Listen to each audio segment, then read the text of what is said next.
Us on the Faith-Based Security Network. My name is Matt Stedham, and joining me today is Shanna Honeycutt as we're talking about the Deadly Force Incident Study. Shanna, how are you doing today? I'm good. How are you? Man, I'm doing great. Today we're going to be talking about deadly force incidents where somebody intervenes, somebody stops the deadly force incident after it's already begun. So these are all fatal incidents or near fatal, where somebody has used deadly force and somebody intervenes. Is that correct? That's very close to correct. So our study, which started in 1999, is every deadly force incident at a faith-based organization. We have 22 years worth of data. It goes clear through 2021. And there's two different numbers we're looking at here. The first, what we're really going to dive into is the 655 incidents where a homicide occurred. So overall, we've got 2,535 deadly force incidents in these 22 years. Those have deadly force potential. So somebody pulled a gun, somebody threatened with a knife, but nobody was killed. So people have intervened in that. Just recently, we saw Michigan, their church security team did an excellent job averting a crisis. No, there was no homicide involved in that case. The ones we're talking about today only involve the 655 incidents where a homicide actually took place. Okay. And so as we're talking to people again, I occasionally, when people say, oh, well, tell me about what the Faith-Based Security Network is, one of the big pushbacks I get from people is, oh, well, that will never happen here. Or people don't really get killed at churches. And I'm like, have you been living under a rock? Because this does happen. And so all of these incidents, just to clarify, all these incidents, somebody ended up dying at the scene, correct? Correct. All right. And these are incidents where somebody stepped up. Instead of just letting it go, somebody stepped up to intervene and put an end to the killing.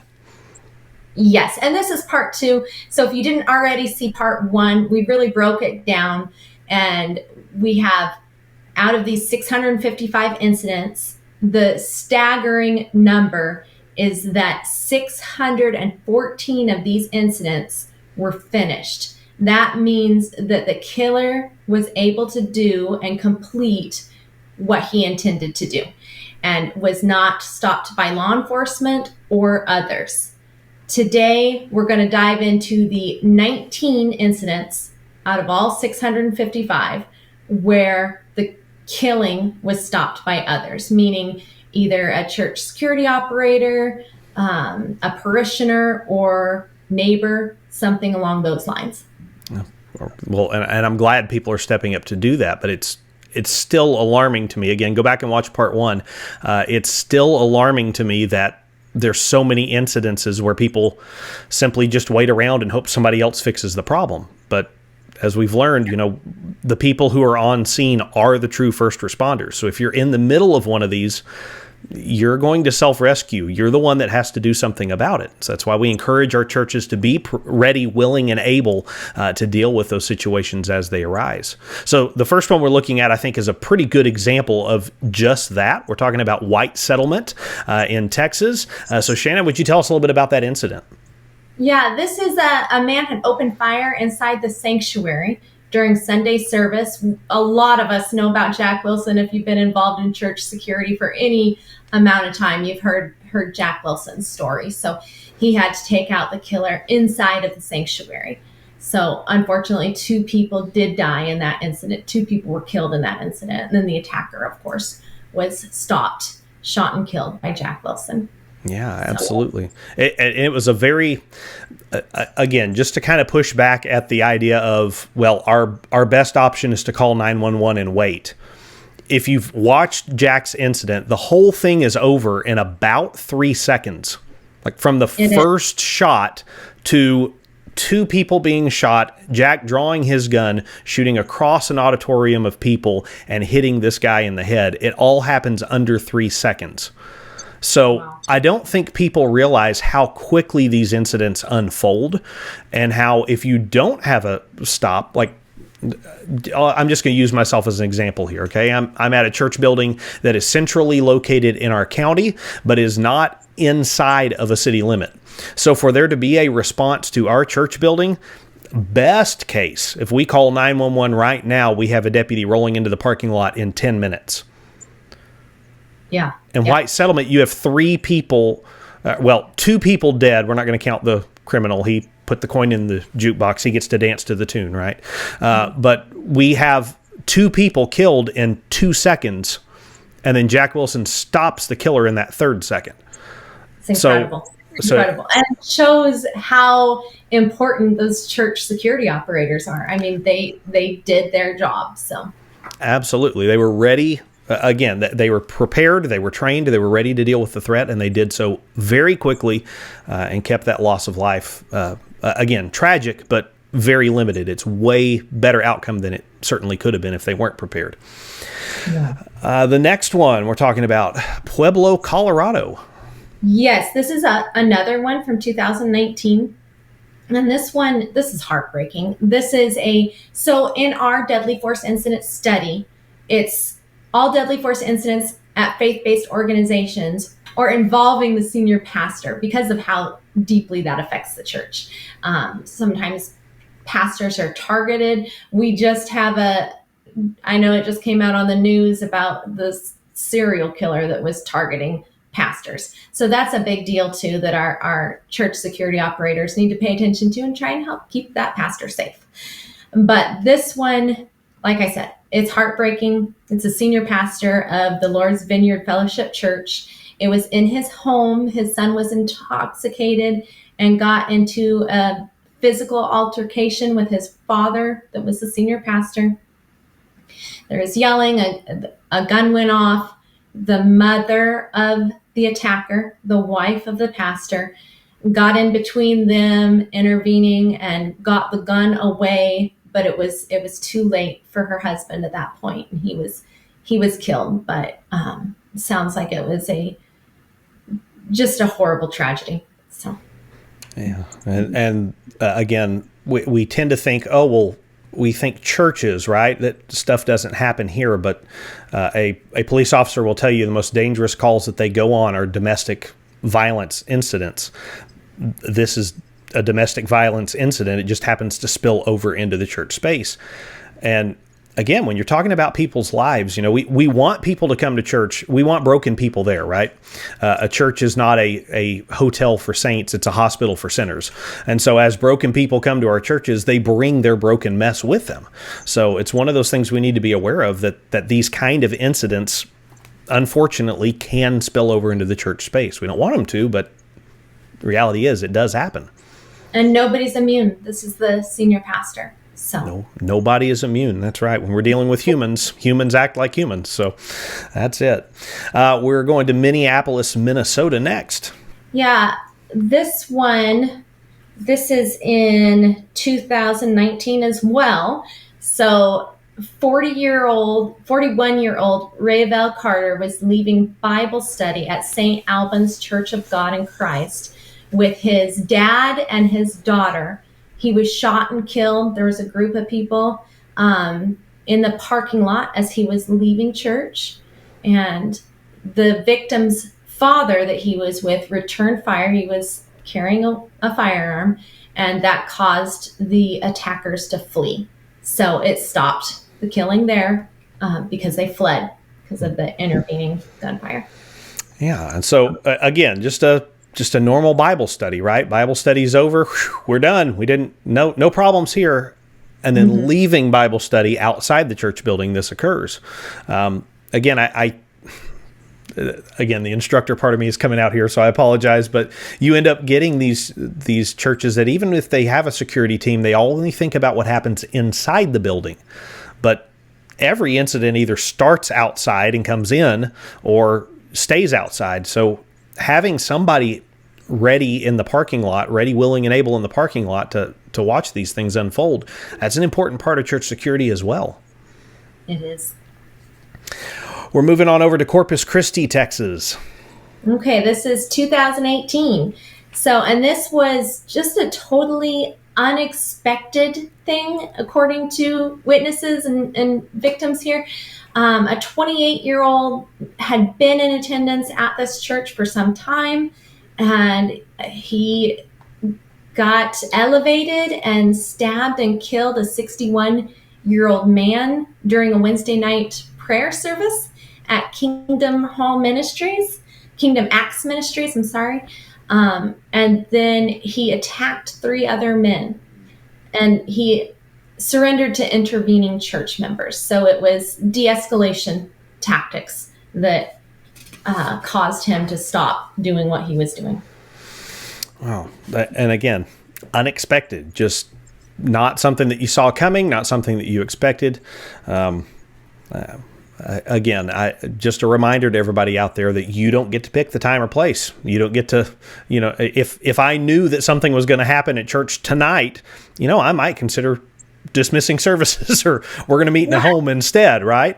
But you don't get to pick the time or the place. And so you, again, always have to be ready. Sometimes these things just randomly occur.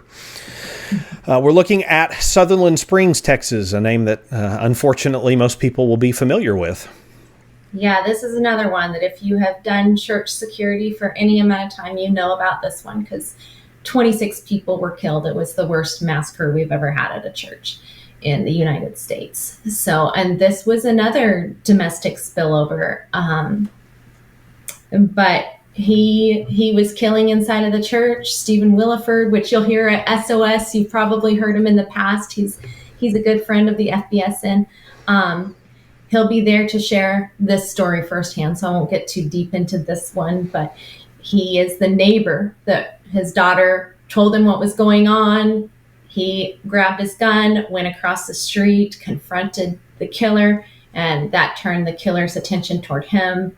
A gun battle ensued between the two of them in a high-speed chase, and that's how that one ended. So it ended with the killer dying as well. Stephen is involved in a church. He wasn't involved with that church. I'm not going to spoil his story, but in that day, he was functioning as just a civilian, somebody outside of the church that happens to respond when they saw something. So again, that idea of being ready, willing, and able wherever you are, whenever. His is a great story for that. And just, again, to put a plug for SOS, we talked about Jack Wilson earlier. I believe he's going to be at SOS too. Is that correct? He is. And both of them are going to be doing more of a private breakout with a group of attendees on just to break down their incident at their churches. So if you want to hear, again, a more detailed breakdown, hearing from the people themselves who stopped these shootings, then you ought to be there. Join us at SOS in San Antonio. You can find more information about that on our website. Let's talk about Antioch, Tennessee. Yeah, this one is close to me. So Burnett Chapel Church of Christ. And this was a bias-motivated attack. So he had planned it out. It was in retaliation for the Charleston, South Carolina attack. But this man had attended this church in the past and hadn't been there for a while. He came in, opened fire outside. He did kill one person and wounded at least 7. And then somebody intervened, attacking him, pinning him to the ground, got his gun, and the killer wound up being killed with his own gun. So this is an interesting little bit here. I know that the laws vary from state to state, right? I'm in Missouri, which happens to be a wonderful free state, and there's options where, again, armed church security is completely an option here. But if you've got somebody in a state or in a situation where they don't have that ability, there's still opportunity to stop an attacker. Like in this incident, it seems to me that the person who intervened here was not armed themselves. As far as you know, is that correct? That is correct. I believe that the person that did attack him did have a concealed carry and had his gun locked in his vehicle at the time, if I remember correctly. Yeah, so that's just off of memory, so don't quote that. But either way, the person that stopped this attack did not have their firearm their firearm did not play a role in them stopping this attack. And so, again, for people who maybe are, for whatever reason, they don't have a concealed carry permit, they don't have ability to carry in their church, it doesn't mean you can't fight back. Again, I believe the easier tool to use in this situation is a firearm, but it's not the only solution to that problem. Absolutely. And even the majority of these are not a firearm returning. So it's de-escalation skills. People are hitting people with chairs, things like that.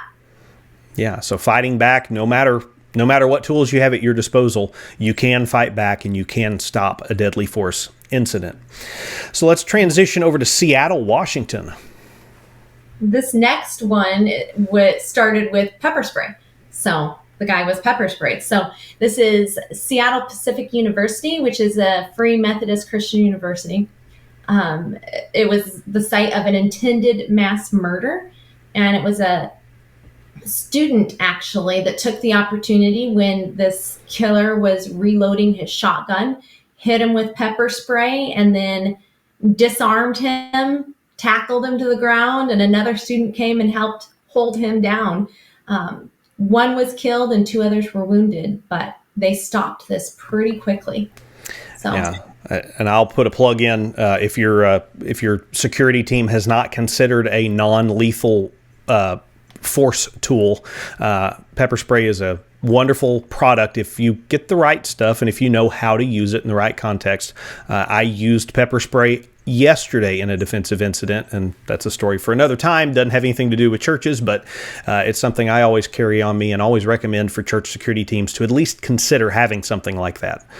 It is an effective tool to use. Coudersport, Pennsylvania. Yes, and this one is heartbreaking. This is the direct opposite of what Michigan did just recently. So, parishioners had seen this man for some time walking around the outside of the church.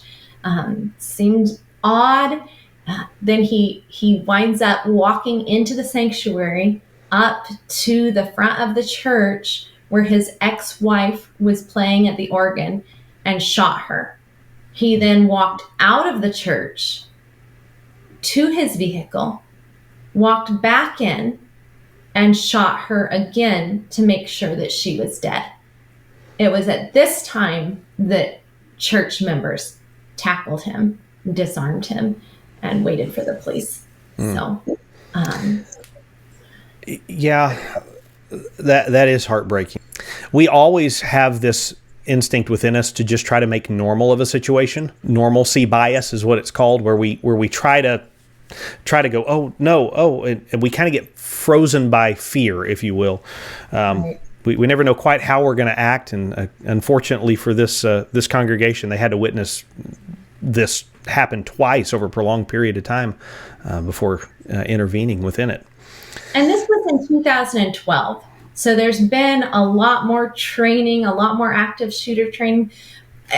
Most security operators should know by now that most of this stuff can be stopped in the parking lot before it even enters our doors. So this was in 2012. It was before the issue was in the forefront of all of our minds.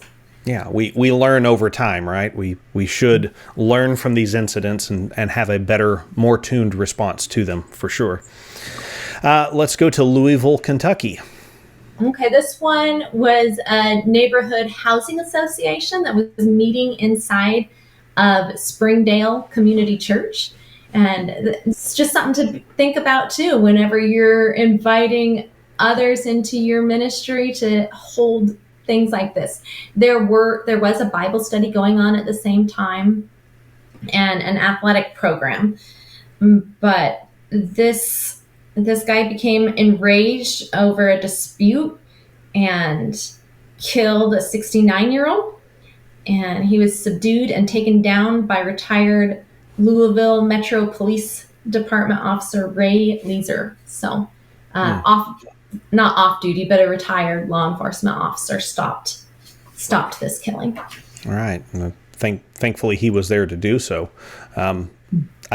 Again, when we're thinking about church stuff, we often think about Sunday morning and the big service, and yeah, stuff happens there. You need to be prepared for those. I think maybe we tend to downplay some of the other incidents. That's just a community group that's going to be here. That's just a car show. To use my own church as an example, we've got one of those on Saturday, right? So it's easy to just dismiss those kind of things and go, there's no need for security there. There actually is. You need to be prepared no matter who's using your building, no matter what time that is. Just open those lines of communication and make sure if there's any concerns that you know about it. And they probably knew that this guy was aggressive and had an issue. So. Yeah. Going to Aurora, Colorado. Yeah, this one is heartbreaking too. All of them are heartbreaking. But this man had been in an argument a couple blocks away from the church, got into his car, sped away, crashed his car into another vehicle in the parking lot of New Destiny Christian Center. And it was just about the time Sunday services were ending. So they're coming out to help. One of the first people that ran out to help him was the pastor's mother. She was shot and killed. And the shooter so people started running away when he started shooting at them, and they went back into the church, and the shooter followed them into the church, but he was shot and killed by an off-duty police officer there too. So a church member that was an off-duty police officer shot him in the foyer of the church. So sounds like a mobile violent incident that started somewhere else but ended in the church parking lot. Is that what I'm understanding? That's correct. Had nothing to do with the church. That it was random that he crashed his car there and then started attacking people because. And God bless the people who wanted to respond and help. Hey, you witnessed an accident. Let's run in there and do that. Right. But from a first responder standpoint, the first rule. I was at a training Monday night for the local fire department, and the first thing that they said is make sure the scene is safe. So again, do your research, study up a little bit on that. But sometimes we need to make sure that we understand what's happening before we just run out and jump into those situations. And unfortunately, in this incident, it was a fatal activity that followed. We're going to Lakeland, Florida. Yeah, this is in 2011, and this one just shows the importance of background check and knowing your people. This guy was a deacon at the Greater Faith Christian Center Church. And before he left and started a ministry in his own home, he actually had a record. He had been incarcerated in the past for killing his first wife. But this happened on a Sunday morning. He killed his second wife. And then he went to the Greater Faith Christian Center Church and started shooting there. He wounded two pastors. One of the pastors later died, but he was tackled and stopped by other church members. So another domestic. Another domestic that bled over into a church context, and another incident where, again, he was tackled by people. So again, sitting there, I'm not sure of any churches that go through tackling training with their members, to prepare for an incident like that.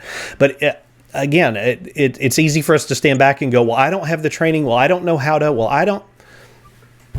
Here's somebody that's on a rampage that's killing people that needs to be stopped now. And the people around did what they could do, and it worked. They actually were able to stop it just by tackling. So get involved, step up, do something, be ready, willing, and able to address the problem in front of you. Oklahoma, Midwest City. Okay, this one, so this woman liked to reach out to people and bring them into the church. So this woman had witnessed to a man at Walmart, and then she gave him a ride to church with her. So this is Christ Gospel Church, and she didn't know this man, but he started attacking her with a knife and somebody saw it and drove her vehicle to intervene over to them. And as she was coming, the killer then ran over the woman that he had been stabbing. So she died, but he took off whenever this motorist stopped to help. So that was the intervention that stopped him. Unfortunately, the woman had already been killed. Again, she's doing exactly what the Lord called her to do, right? Tell people about Jesus, invite them to church, get them there. But again, just a tragedy that somebody with the devil prowls around, right? Looking like one thing, but he's actually trying to do other things. And so in this incident, unfortunately, life was lost for that. We're going to Temecula, California. I hope I'm saying that correctly. Yeah, this is a retreat center, actually, and it's a handyman that was working at it. He felt like he was being disrespected and started killing people.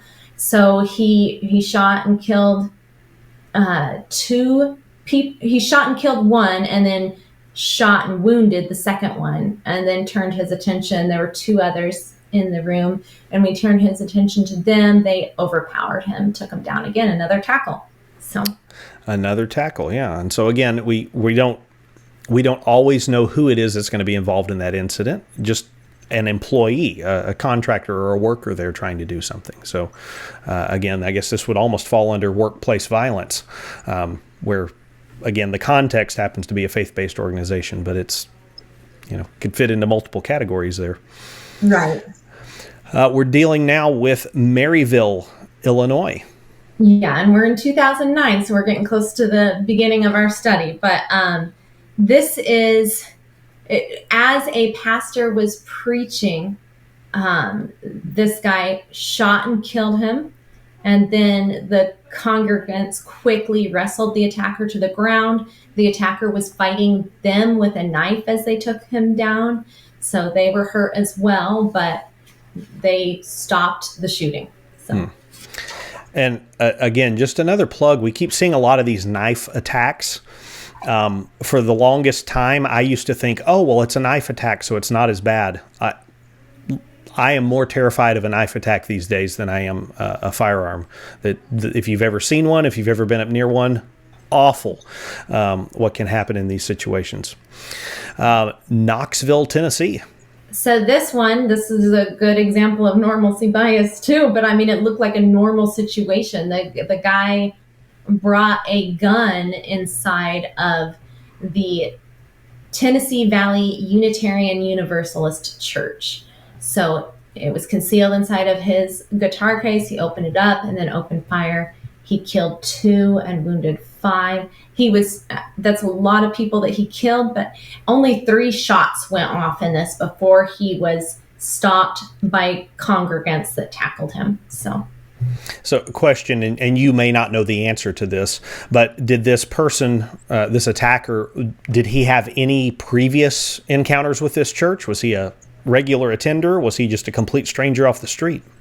I couldn't tell you for sure. I have some thoughts, but I don't remember what is accurate here. So, well, just a reminder that different congregations do things differently, right? You've got people who bring bags to church. We've got kids who diaper bags, right? Parents are carrying all this gear to take care of their kids. And so it's not uncommon to see somebody carrying something large, but a security team, ask yourself, hey, have I ever seen that person on a worship team before? Why would this person have a guitar coming here if they're not part of our worship team? Just asking yourself those questions wouldn't hurt to ask somebody, hey, can I see that guitar? That just right. Being inquisitive, asking some questions about the situation instead of just letting normalcy bias take its course might have changed the outcome of something like this. Right. Newark, Delaware. Okay, this is during a church fundraiser at St. Mary Coptic Church. A man was angry over the new building plans, and he shot and killed one person and then was subdued by others. So other people inside of the church tackled him as well. Again, and I hope that everybody watching this is hearing that Again, people near the scene, people near these events as they break out can stop these events.